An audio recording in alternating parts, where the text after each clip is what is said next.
পশ্চিম এশিয়ায় ক্রমেই বাড়ছে উত্তেজনা, যুদ্ধ পরিস্থিতি, সামরিক সংঘাত এবং তার প্রভাব এখন ছড়িয়ে পড়েছে বিশ্বের অর্থনীতি, জ্বালানি বাজারে।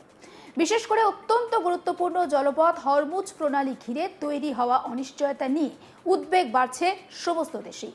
আর ঠিক এই পরিস্থিতির মধ্যেই দেশের জ্বালানি নিরাপত্তা নিয়ে গুরুত্বপূর্ণ মন্তব্য রাখলেন ভারতের প্রধানমন্ত্রী নরেন্দ্র মোদী।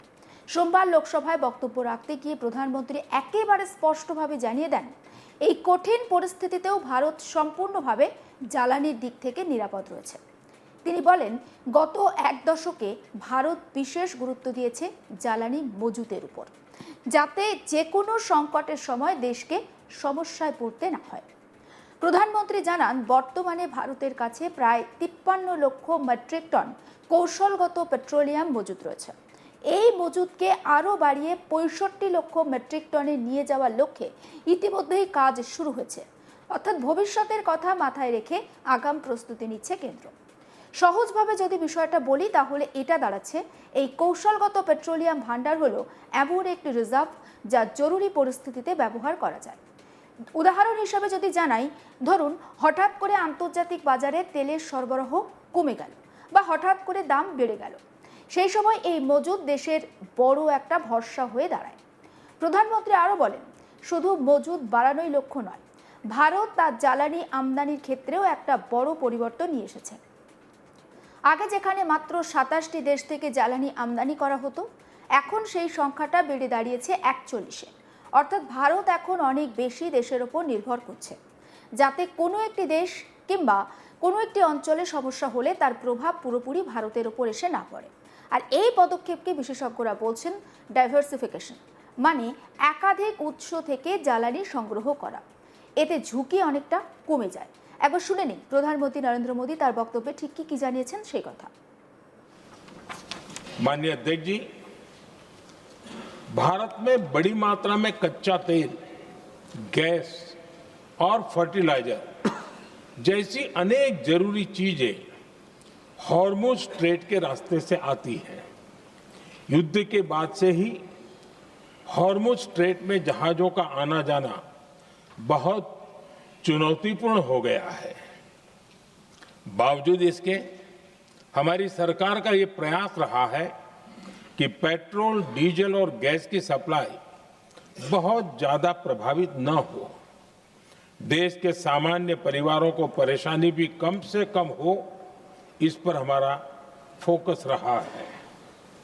हम सभी जानते हैं, देश अपनी जरूरत की 60% एलपीजी आयात करता है।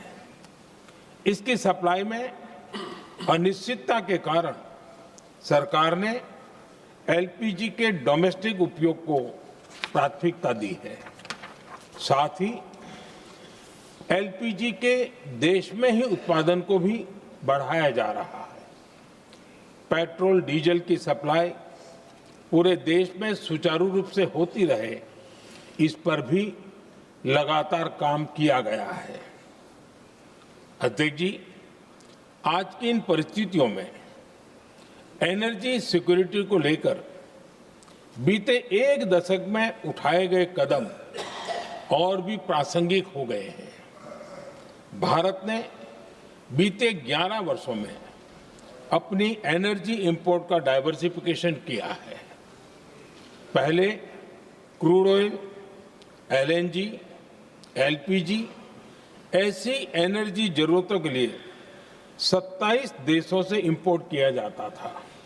वहीं आज भारत 41 देशों से एनर्जी इंपोर्ट करता है। প্রধানমন্ত্রী মোদী আরও জানান, দেশের অভ্যন্তরীণ প্রস্তুতি এখন অনেকটাই শক্তিশালী হয়েছে। গত কয়েক বছরে ভারতের রিফাইনিং ক্ষমতা বেড়েছে, অর্থাৎ কাঁচা তেল পরিশোধন করে ব্যবহারযোগ্য জ্বালানি তৈরির ক্ষমতা এখন আগের তুলনায় অনেকটা বেশি হয়েছে ভারতের। তিনি বলেন, আমরা শুধু মজুদ বাড়াইনি, আমাদের পরিশোধন ক্ষমতাও বাড়িয়েছি। ফলে আমরা এখন আরও দক্ষতার সঙ্গে জ্বালানি ব্যবহার করতে পারছি। এর পাশাপাশি তিনি জানান, ভারত নিয়মিতভাবে বিভিন্ন দেশের সঙ্গে যোগাযোগ রাখছে, যাতে তেল এবং গ্যাসের সরবরাহ স্বাভাবিক থাকে। অর্থাৎ আন্তর্জাতিক স্তরে কূটনৈতিক প্রচেষ্টাও জারি রাখছে ভারত।